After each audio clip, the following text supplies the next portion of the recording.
Where are you right now? Are you safe? I asked Jesus, worried about him being near a fire. But he seems annoyed and tells me he's at work before hanging up. I'm puzzled because it doesn't make sense for him to be working near a fire. When I realize he's not where he said he was, I start to suspect him of lying. I've been planning something for a while now, and it's time to put my plan into action. My name is Julia Bones, and I'm 29 years old. I work as a nurse in a hospital where I help many patients every day. I've always been good at caring for others, and I find joy in it. Nursing feels like my true calling. I'm married to Jace, and we've been happily married for 2 years. We live in company housing provided by his job, and I cherish our life together. I met Chase 3 years ago at a party where some friends were hanging out. Jace, who tends to get shy, drank a lot and ended up getting drunk pretty quickly. Even though we had just met, I couldn't leave him alone in that state, so I took care of him at my place. The next day, Jace didn't remember anything, but he said something serious like, "I'll take responsibility," which made me burst into laughter. I had to explain to him what happened, and he felt embarrassed and apologized. That's how our relationship started, and we got married a year later.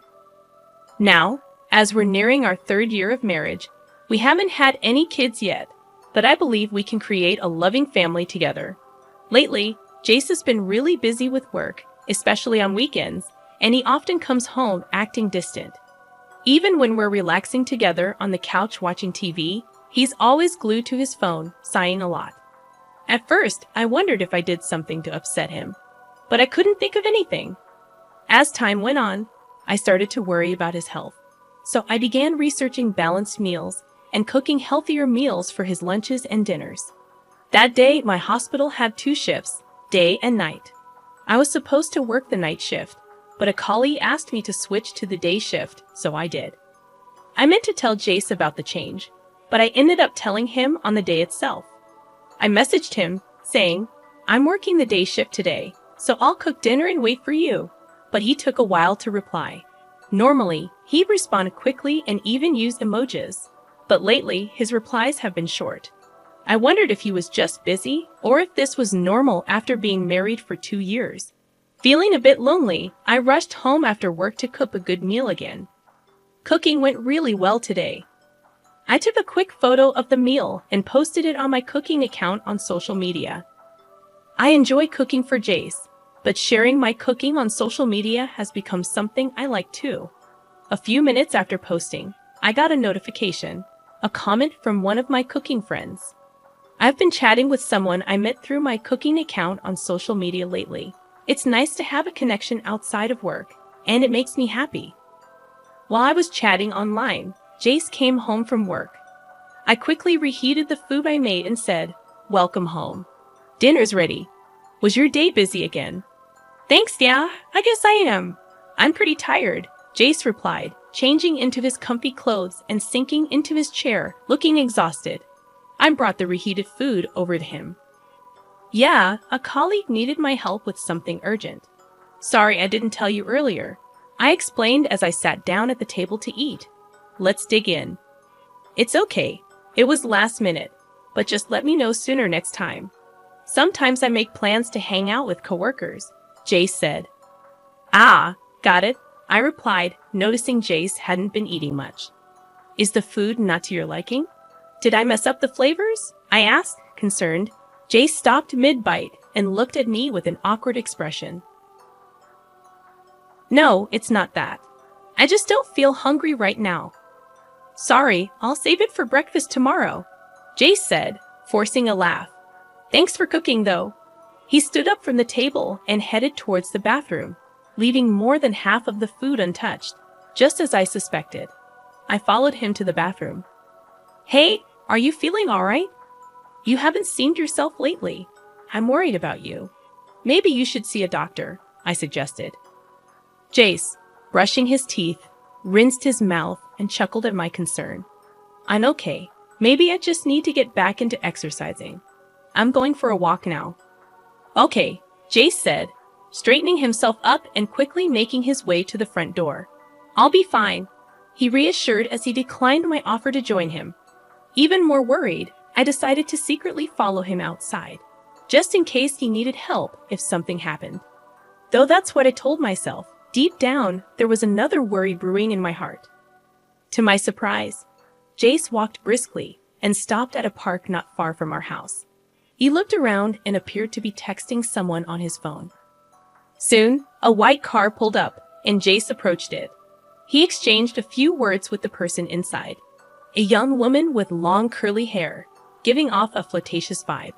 I instinctively took out my phone and snapped a photo. Before I could fully comprehend what was happening, Jace got into the car, and they drove off together. Shock, confusion, suspicion, and a whirlwind of emotions filled my mind, leaving me frozen in place. Then, a message from Jace came. Met a friend unexpectedly. I'll be home late. A friend? The image of him with the woman lingered in my mind, and I couldn't bring myself to believe his explanation. That night, Jace didn't come home until after 1 a.m., and my anxiety was through the roof. Tears streaming down my face, I showed him the photo I had taken. When he saw the photo, Jace froze for a moment, then quickly brushed it off with a laugh. Oh, I just bumped into a client salesperson while I was out walking. I was just giving them some advice, nothing more. Please trust me, he pleaded, looking at me with a sad expression, as if he was the victim, shutting down any further questions. After that, Jace's work became incredibly hectic, and I found myself working overtime often when I was on the day shift. Despite our conflicting schedules, I tried to bring up the incident from before, but he always brushed it off with excuses like, I'm tired, I worked late yesterday, or I'm working on my day off today, really. During work, whenever I relaxed, thoughts of Jace and that woman being close would creep into my mind, making me feel uneasy. After finishing my night shift, the morning sun felt harsh on my tired eyes. I realized I hadn't been taking care of myself lately because of all the worry and anxiety. So, I decided to stop by a cake shop that opened early in the morning and bought myself a cake. With my mood slightly lifted, I left the store and took a different route home. There were many hotels in the area, and I often saw couples who seemed to be up to something. But maybe because it was early morning, the area was quiet. As I walked carefully to avoid damaging the cake, thoughts like, I have some tea at home, maybe we can enjoy it together, crossed my mind. Then, out of the corner of my eye, I saw a young man and woman coming out of a hotel on the opposite sidewalk. I glanced over casually, but then I froze. There was Jace, with his sleepy smile, and the woman with the long curly hair from the car that day smiling back at him. The cake slipped from my hand and splattered on the ground. In that moment, all I could think about was gathering evidence. With trembling hands, I took out my phone and snapped a picture of them arm in arm, smiling at each other. They looked like a couple in the photo. My heart raced, and I broke out in a cold sweat, realizing that Jace had been lying to me. All I could see was the fallen cake box and the damning photo of them staring back at me. In the back of my mind, I knew I couldn't stay with him anymore. One day, after a series of events confirmed my suspicions about Jace, the word divorce started to feel like a real possibility. I was working my usual day shift, busy with tasks. Suddenly, I heard sirens in the distance, signaling that fire trucks were passing through the neighborhood. It wasn't just one truck, but 2 or 3 in a row, which made me worry that there might be a fire nearby. After finishing a phone call and taking a moment to catch my breath, 2 colleagues returned from a patient's room, discussing how frightening it was. Good job. What's going on? I asked, sensing there might be trouble. They lowered their voices and told me, there's a fire at Company A. A patient we passed in the hall mentioned it. Company A? A fire? Those words sent a shiver down my spine. Excusing myself from my colleagues and clutching my phone tightly, I hurried to a quiet spot. Company A, where the fire was reported, was where Jace worked. With a sense of dread, I called Jace. Like every morning, I had seen him off to work. Since the events that had unfolded, we hardly saw each other at home and rarely spoke. But I never missed saying goodbye to him in the morning. Please pick up, I whispered to myself, hoping Jace would answer. After several rings, I heard his voice on the other end, asking, "Hello? Where are you? Are you okay?" Despite my half-shouted relief, Jace sounded annoyed. "What's going on all of a sudden? I'm at work, you know. Don't call me during work hours," he grumbled before hanging up abruptly. All I heard was the end of call beep in my ear. While I was glad to know Jace wasn't in the fire, I felt a deep unease. It didn't make sense for him to be working, as if nothing was happening. His dismissive attitude towards my concern only added to my frustration. He probably wasn't at work at all. I saw him off to what I thought was his workplace, but it must have been somewhere else. Maybe all this time, without realizing it, I've been seeing him off to another woman's place. Out of the corner of my eye, I thought I saw shimmering long curly hair. With determination, I dialed a certain person's number on my clenched phone. After finishing my work safely, I rushed home and started packing up the furniture and appliances in the house. Then the doorbell rang, ding-dong. But it wasn't Jace at the door. It was a friend from college who knew about my situation with Jace and had offered to help me leave. Despite my sudden request for help moving my belongings from work, she readily agreed. "Thank you so much. I'll treat you to something next time," I said, feeling apologetic. But she just smiled and replied, "You've been through a lot, haven't you? I'm always here to help." I felt grateful for having such a good friend, a feeling that had faded recently, and my heart warmed. Together, we moved out the furniture, appliances, and clothes I had prepared into the car. The room, now empty of the belongings I had accumulated since my single days, felt stark and bare. Looking around, I questioned if I had any lingering attachments to my past life. "No, I don't need it anymore," I decided, feeling no pull to stay. With determination, I headed towards an apartment near my workplace. On the day I saw Jace leaving a hotel with another woman, I had rushed to a real estate agent. I wasn't sure about divorce yet, but I had rented the apartment just in case. I felt satisfied with my decision. I unpacked the items in the apartment and then remembered something. I grabbed my phone and dialed the number, waiting for the robotic voice guidance to start. Hours later, after settling in from the move, I was taking a break when I received a call. Glancing at the display, I saw Jace's name. I took a deep breath before answering. "Hello, Julia, where are you? I came home to an empty house, and my phone isn't working. What's going on?" Jace's voice sounded frantic. "Most of the stuff at home belonged to me, so I took it with me. And as for the phone, it was in my name, so I canceled it," I calmly explained. His voice remained anxious. "Wait, my phone isn't working." "Well, I can only use Line because I'm connected to Wi-Fi. But more importantly, you said you took the stuff. You're not seriously running away, are you? This is a joke, right?" Jace's voice was filled with disbelief. As I listened to Jace still not grasping the situation, my irritation grew. "Are you seriously saying that? Don't tell me you forgot about the call this afternoon. Someone who's at work can't just keep working calmly when there's a fire happening, right?" Struggling to control my anger, I asked something I had wanted to know for a long time. "Where were you and who were you with instead of going to work?" There was a moment of silence from Jace.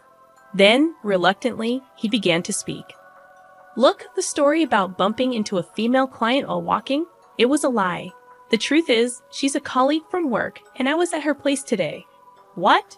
Jace's confession was exactly what I had anticipated. He had been involved with the company receptionist, Savannah, for about 6 months. They would meet on the days I worked the night shift. Lately, as Savannah became more demanding, he had started lying about working overtime on his days off just to see her.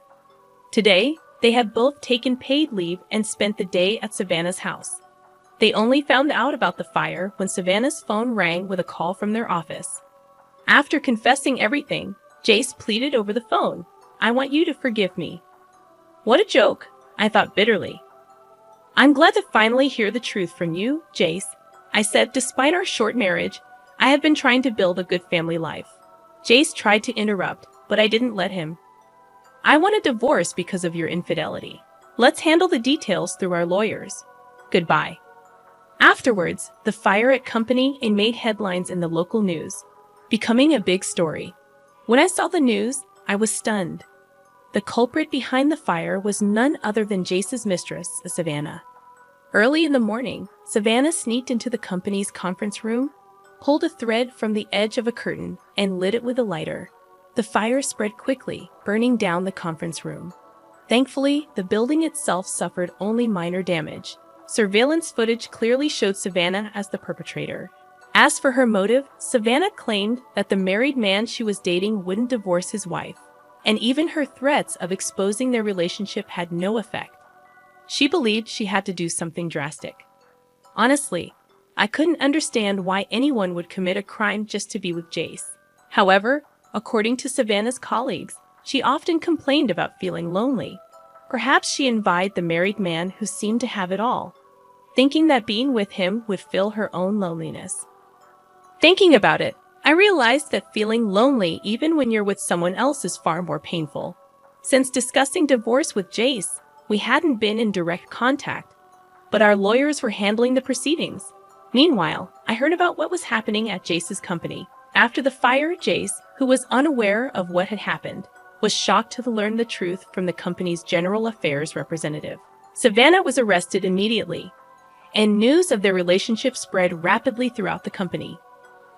Unable to bear the gossip any longer, Jace resigned from his job. Hearing about all this, I felt a tiny bit of sympathy for Jace, but mostly, I believed he had brought it upon himself by choosing another woman. With that in mind, I went through the divorce process without much emotion, and we successfully divorced. The evidence of Jace's infidelity, captured in the photos I had taken, made the process smooth. Additionally, I ensured that Jace paid proper alimony from his severance pay. Now that my connection with Jace was completely severed, I enjoyed living alone in my new apartment, where I had settled in nicely. Perhaps I had neglected myself by always prioritizing others. While continuing my job as a nurse, I started to rediscover the joy of cooking, which had been my greatest pleasure during my marriage with Jace, but now just for myself. In the morning, I opened the window of my apartment to let in the fresh air. Glancing outside, I saw a happy family of 3 walking together. Seeing them, I felt no regret at all. Instead, I felt excited thinking about my future. Just then, my phone buzzed. Returning to my room, I couldn't help but smile at the screen. I had hit it off with someone I met through a cooking account on social media, and we had become close quickly. We had planned to cook together that day, responding to the message saying, "I'll be there soon." I began preparing the meal we were going to cook.